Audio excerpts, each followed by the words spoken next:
for Life! Woo! My name is Linh Yuan and my co-host is Edward Thomas. Welcome back, everyone, to Fika for Life, our podcast. And today, only today, we have another real-life story. Yes, it's time for Fika for Life, real life stories. Ta-da. If you hear someone in the background going... That's Lynn, how big. That's so big. Wow. I was going to say Lynn has her newborn son with us. He hangs out with us now because he's like our biggest fan. Yeah. None of the other kids hanged out with us, but I really No, hangs I out don't with think us. so. Yeah, no, he's like... Because I'm irresponsible now. You're so much better mom now. The other two are like, I just let him crawl down the stairs somewhere. We'll pick him up at the bottom of the stairs while we're making the podcast. So. He's going to get down at some point. Wow. And we want to thank our sponsor today, which is a Duplo. If you've never had these things, it's nice. I mean, it's really, really good. It's like so addictive. I can stick one in my vein right now, and I'd be happy like all day long. So it's much better than drugs. It's true. So we recommend it, and it's legal exactly in all countries. Unless the country is like a dictator that hates chocolate. I wonder if any of the dictators hate chocolate. No. We should probably do a PhD on something like that. What are the preferences of dictators? No. Why would dictators hate chocolate? And then what does that say about the existential consequence of the soul of humanity? Oh, wow. I know. It sounds really like PhD stuff, I don't think we find anyone who wants to do that. And we'll find no one who will fund this. Oh, yes, it would. So-called psycho research. Psycho research. We call it that too. Okay. What are we talking about today, Lynn? The real life story is yes. I have a friend. Lynn has a friend. It's a real friend. It's not Ed. No. And that friend... Because I'm your fake friend. Fake friend. I get paid to be your friend. She is a preschool teacher, so she worked in a preschool. And that preschool apparently had other people also. And there was an American woman. Yes. And Are we saying too much saying she's an American? Well, I don't even know who, what, how. I don't know. Okay, we'll just say. And from a random country called the United States. A woman of another... apparently that person was racist too, my friend said. Because my friend is also... Wait, the American woman was a racist? Yeah. My friend was not Swedish as well. Okay. So they were working together and they had not so good personal chemistry anyway. And my friend, she said that it was really weird with that colleague because their colleague would always have this one boy who was already 6 years old. So he was about to go to preschool. He's like almost ready to be a man. I mean, he can start shaving soon. No. But apparently she would carry that 6-year-old boy around under her shirt and a blanket on top of that shirt. That's really weird. And then she was thinking that's really strange. Like, what is this kid doing under that blanket? And apparently after some issues, this colleague quit. And then the first thing that boy did when that boy came to my friend was to jump on her lap and grab her boobs and squeeze them. And that's really weird for a 6-year-old to do. I'm like, what? Obviously, he's been trained by someone, he thinks that is normal appropriate. Of course, which it's not. Because the other teacher says, "Touch my boob," because this is what little boys do, No. No, I know. No. Yeah, it's quite strange. I don't know how I would react if some little boy tried to touch my boob. I think I would be like, back from me, back off. Touch somewhere else. Exactly. No, so the problem is more that... So my colleague, she pointed out this weird behavior to the leadership in their preschool, and they were like ignoring it or just like making excuses. And then at some point, that colleague quit. I don't know if the leadership talked to that colleague or the colleague just like the colleague that lets him touch the boob. Quit. Okay. Yeah, or did some weird thing. We'll call her Booby. Booby, yeah. So Booby quit. Booby quit. But then my friend, she was like, she still didn't felt like that the situation was resolved. somehow. So she still went to the leadership and told them, like, I didn't see you guys take any actions when I told you about this issue, and you haven't taken any steps further yet. And I'm thinking about making a report to social services. Yeah. That's like the normal thing that a responsible adult would do.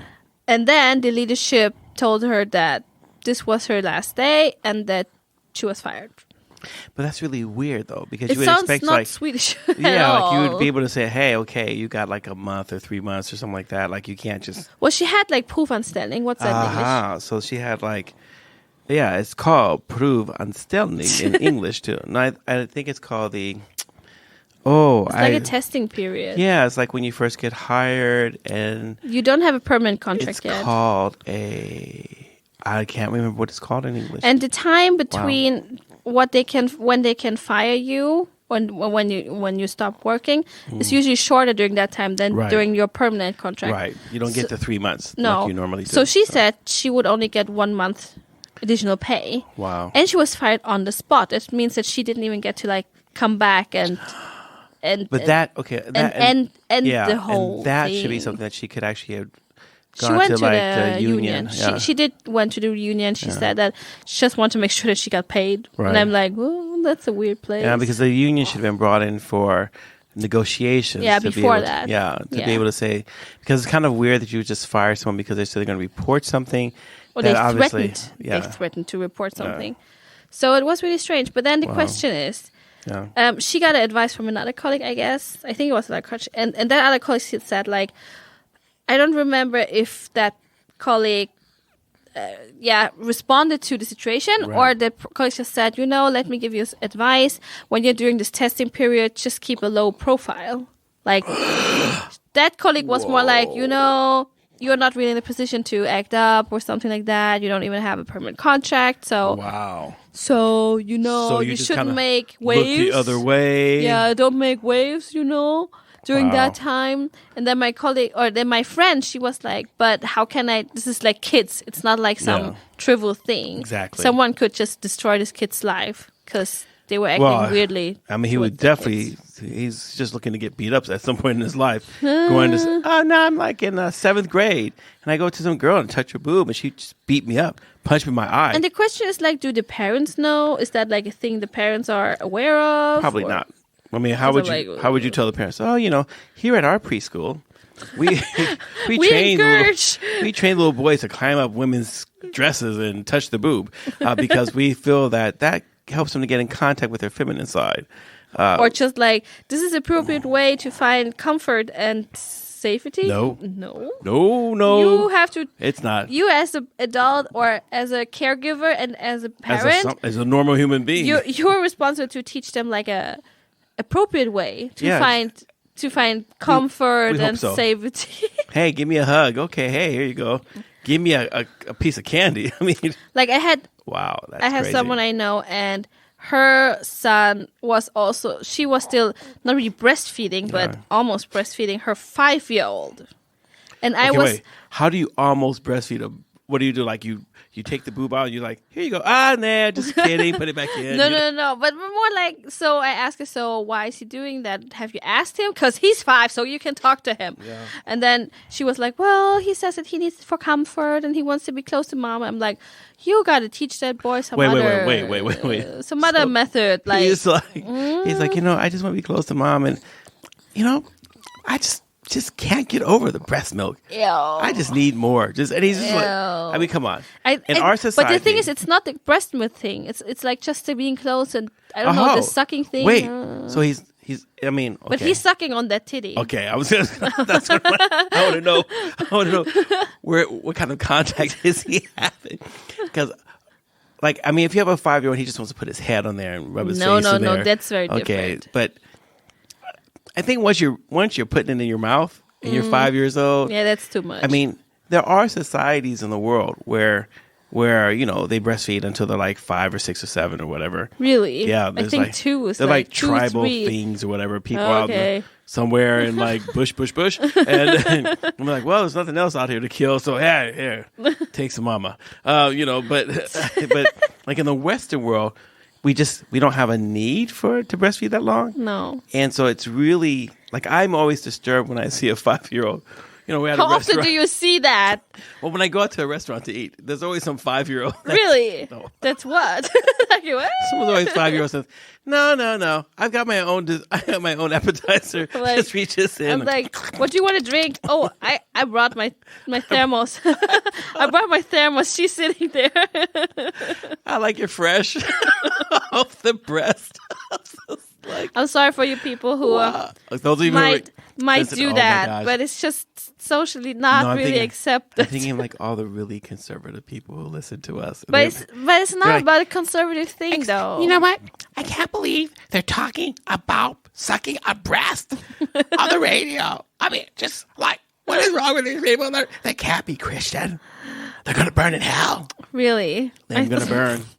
Okay, but question, question? The dilemma is, what would you have done? Like, one is to duck and just don't make waves. No. Or the other one is just like, well, take one for the team. I'm such a boat rocker that you can call me Rocky 5. It's like, I don't even mean to rock the boat. The boat just, as soon as I sit in it, it just rocks. You're like, because you're black. That's what I know you're like, it is. Oh, that black man among all those white people. He's like, he's just gonna rock the boat. Why do we hire him? He's just gonna rock the boat. He can't just sit in the boat and not rock the boat. What's wrong with him? No, but I think that, first, when I first saw that, I'm like, excuse me, what are you doing? Because I can't shut up anyway. So and the way you would say it. And I would, but that American lady, so I would have been like, excuse me, do you normally walk around with a 6-year-old kid under your shirt like that? Yeah, and why? And then I'm like, so you're not letting him like suck your breast, are you? Like, is this for him or for you? I just want to know. I'm not trying to criticize you. I want to be a fellow worker here. Really? But I just think like this is a little perverted what you're doing. There was a trigger word. Perverted. Yeah, exactly. Yeah, I probably wouldn't have lasted that long either. No. Like 1 week. They're like, we're gonna let you go. Because you rocked the boat way too hard. You just walked in, the boat was shaking. We just can't have you here. Wow. Now, and I would have, like, even after getting fired, I still would have called social services. Yeah. And then I would have called the newspaper. And then I would have called. You would make such a problem. Wait, I'd be outside with my sign. Fired for protecting the rights of children from some perverted titty lady, And then they'd call it, and then like CNN would call it and say, CNN. Boobgate. In Sweden. Boobgate, yeah. Instead of Swedengate, it's Boobgate. Exactly. And then I'd write a book, My Experiences with Boobgate. And then you can finance yourself through that. Exactly. Like I'd be on like all kinds of talk shows. It's like, so we understand that you are an advocate for children. Yes, I am. Someone's got to stand up against all the boobgates in this world. The United Nations has just appointed me to the commission. Boobgate ambassador. Exactly. I'm out there. I'm making sure there's another boob. There will be no more boob gates again. No. Oh wow! But I would have definitely done. But that's how I am. I feel like I have a lot of moral, civil courage. Just like civil disobedience. Like if something is wrong, you point out and you try to correct it, even if it costs you your job. Well, she definitely cost her job. Yeah. But if that had been my wife, I'd be like, what? I can't get my new car? I can't get a Mustang? Woman, better go back and get that job. No, I'm just kidding. What's wrong with you? What's wrong with you? Yeah, what's wrong with you? We need money. Stop having morals. No, but I think it's really bad that the other colleague told her to just shut up. No, but I think it's really bad that when she goes to the leadership, that the leadership didn't at least try to investigate it and say, okay, hey, let's look into it. Yeah. If someone came to the church and say, hey, Ed, you know what? I've been noticing that in the pews while you're leading worship sometimes. Yeah. I see like one of the members in the board, they have the 6-year-old kid up their shirt. I wouldn't go, well, that's just your perspective. Exactly. We actually know what she's doing. Exactly. There. Listen, we're leaders. We're in charge. Just go back, peon. No, I would like, excuse me, okay, I just like call the person to my office and say, I've noticed that you have this blanket with you. And every week there's a different kid sitting next to you and they disappear. They disappear. Okay. I'd like to know Like, are you practicing to be a magician or something? Because I've heard that you're letting them suck your breast. Oh, wow. And the word of God says, thou shalt not let the baby touch the booby. Really? Okay. Which gospel was that? The Gospel of Edward? Sometimes the word just comes like that. No, but I would have taken it seriously. Sorry, baby. And I would have confronted the other person. Would have talked to the person who made the complaint and said, okay, can you tell me like when you've seen this and stuff like that so we have some documentation? And then I would actually go to the person and talk to them. Because I think that, especially in this day and age when we see so many cases of like abuse or close to abuse and stuff like that, I feel like it's really important that the adult world just takes these allegations seriously and looks into them. They may not be anything, but at least you've looked into it and you've shown some responsibility. And I feel like the leadership of that place showed no responsibility. And then the coward employee giving coward advice should be ignored. Should be ignored. Yeah. That's the kind of person who says, well, slavery is wrong, but, do we have to protest? It brought us so much good also. It's like, we are getting some food, we're getting scraps off the table. It's better than nothing, Wow. And I think that people like that who obviously money is more important than morals. Yeah. Like I would lose respect for that person anyway, and I would just like never listen to them. No. Because their moral compass is not yours, not the same. No. My compass, it's like it works. Mine is not broken. There was this other issue in Stockholm where the kids, there was a man who actually abused some kids in the preschool. Ugh. And then they had to close down and just investigate and so on. And wow. Those parents, I don't understand if the school still was running them, because all the parents, they must have lost so much trust and faith. I guess it depends on like how high in the leadership the person is. Mm-hmm. And it depends on if the school... I think it was just a normal preschool teacher. Okay. And then it depends on if the school... knew about it. Yeah, like if someone had reported it, and then if they actually did anything about it. And I think sometimes we have to... I think in this case it came from the kids. Okay, because things don't go away on their own. Things go away because you actually chase them away. Yeah. And I think that's one of those... But I think that like where we're at now with morality and everything, where people are growing up thinking like, there's no right or wrong. What's right for you is right for you. What's right for me? Like all of a sudden we're losing the ability to actually say something is wrong, something is right, something is black, something is white. Let's see how the way that rhymed, because I'm like so fly. Oh, you so fly. I'm so fly. But I think and I think that this is an example of how the moral compass of the world has shifted, so that people are like unwilling to confront truth, or lack of truth, or things, or people cannot actually see what's wrong. It's really scary.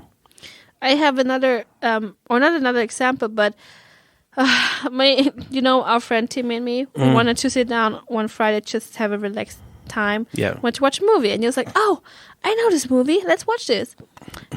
It destroyed our Friday night. So it was a movie about this disturbed film.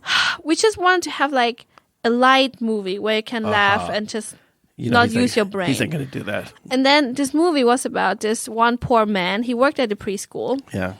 And then there was one little girl who fell in love with him, with the preschool teacher. That happens. 4 or 5 year olds. Really? Yeah, they just like want attention. Never fall in love with me. They hate me. Okay. And then that kid made up a story. That kid made up something that this preschool teacher did something to her or stuff like that. And then he got so badly chased, and he had to go to, and then suddenly all other kids also had some story with this preschool teacher, but they were not true. Wow. They were not true. And then that man's life got so destroyed. So that's the whole thing. Like I can understand, and I like this is a hard thing to talk about, because it's like how can we separate truth from fiction? Especially when they come from kids. Yeah. Like, we know kids have like a really big fantasy, but we also know that kids also tell the truth about things that they've been exposed to when they have to. Yeah, exactly. Oh, really? I know. We can give you a microphone soon. No, please. One day he's gonna take over, Lynn. You know, just when I'm in pension and you're dead. Wow, you really think it's gonna go that way, huh? Let me tell you, Lynn. You're going to live forever? You will be dead, and I will be senile. That's how it's going to go.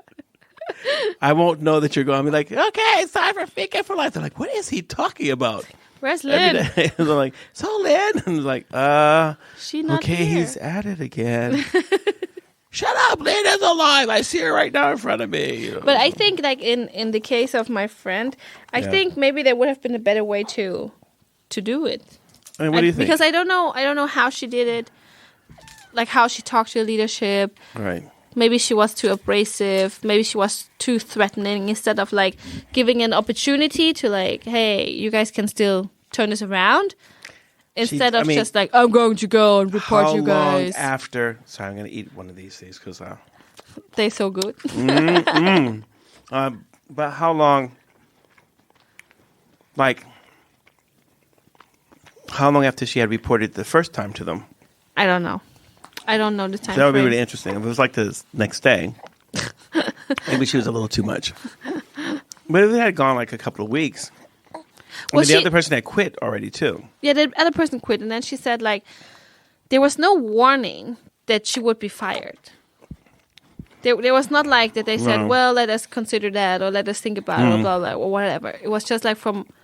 Maybe it was a Friday or something. Like, yeah, today was your last day. Well, that just seems weird that even if she said that she would report it to social services, like, why not just say, hey, listen, we have a policy and we're following these rules and this is how we do it. You know, you don't have to go that far or whatever. I mean, like, engage or something, not just like, oh, you're one of those. You're going to tell the truth. We can't have you here. She's a troublemaker.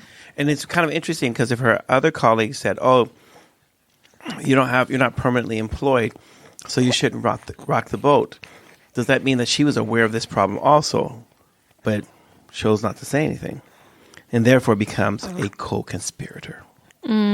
Because she was just quiet, and then, I mean, I think for my friends, just was mostly about that kid, like who's standing up for that kid's rights and protection, like. Who will do that? I mean, could she have gone to the parents instead? Would that have been a better road? I don't know. Well, it's kind of hard because that's something that the leadership should do. Yeah. But I remember once I was in a similar situation when someone that I was working with did something really inappropriate. When I went to the leadership and talked about it, they just laughed. At you? Yeah, they're like, well, that person's always doing weird things like that. And they didn't take you serious. No, and I was like really angry. And I remember like when I quit working there, I brought that up. And I said, I lost respect for all of you people because here was something I felt was really a big problem. And you guys did nothing. You didn't even take me serious. You weren't willing to listen. You just joked about the person. And I'm like, first, that's just disgusting. And second, I wouldn't want to work with you people again anyway. So I was like, oh. You're like, I'm cutting all the ties now. Because when I rock the boat, I rock it hard. I mean, that's kind of interesting though, because I think that I think at some point we have to decide like what's important, and I think children are important, and I think that kids are starting to be treated like accessories more and more. And so I'm afraid that the value of children as also human beings is being eroded. As human beings. Yes. Not as like pets or... Yeah, we have like moving to the stage of things. Things you get. Well, I mean, I think about like, so, and this is like a totally different thing, but I've noticed like in the last few years, like when we have baptisms for infants, people are so upset that the babies cry. I'm like, but babies cry. Why are they upset? Because it destroys the whole occasion. Yeah, because they think the baby should be sitting there and it's like, oh, some strange man's pouring water on my head, mumbling something about Jesus, Father, Son, the Holy Spirit. Obviously, especially if the kid doesn't like water. Exactly. Which, that already tells me family's nasty. But anyway, it's like, don't you bathe your child? It's like, I don't really like getting water on me. I was like, okay, whatever.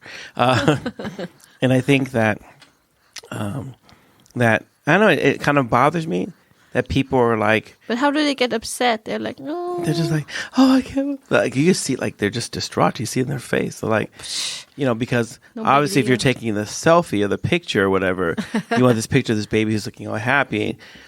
I mean, it's like people want weird music that has nothing to do with baptism. I'm just like, what? That's like what you would have at a wedding, Just the occasion. Yeah, it's like, well. You remember when we had the a blessing for Adeli? We don't bless babies.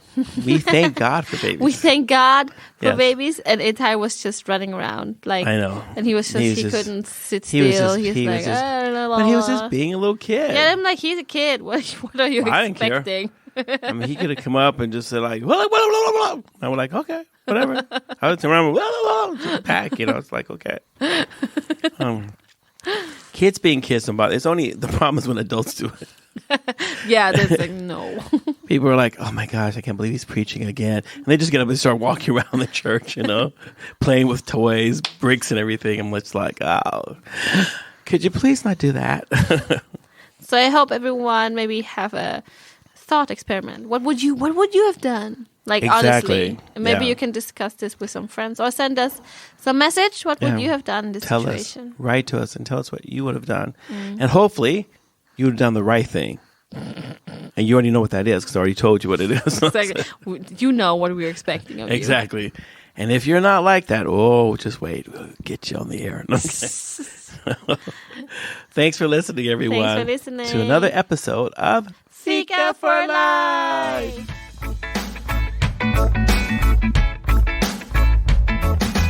Thank you for listening. If you have any comments or ideas, please send us a message to fikaforlife@mail.com. Fika, F-I-K-A. This was the Fika for Life podcast with Lin Nguyen and Edward Thomas, and we hope to hear you again.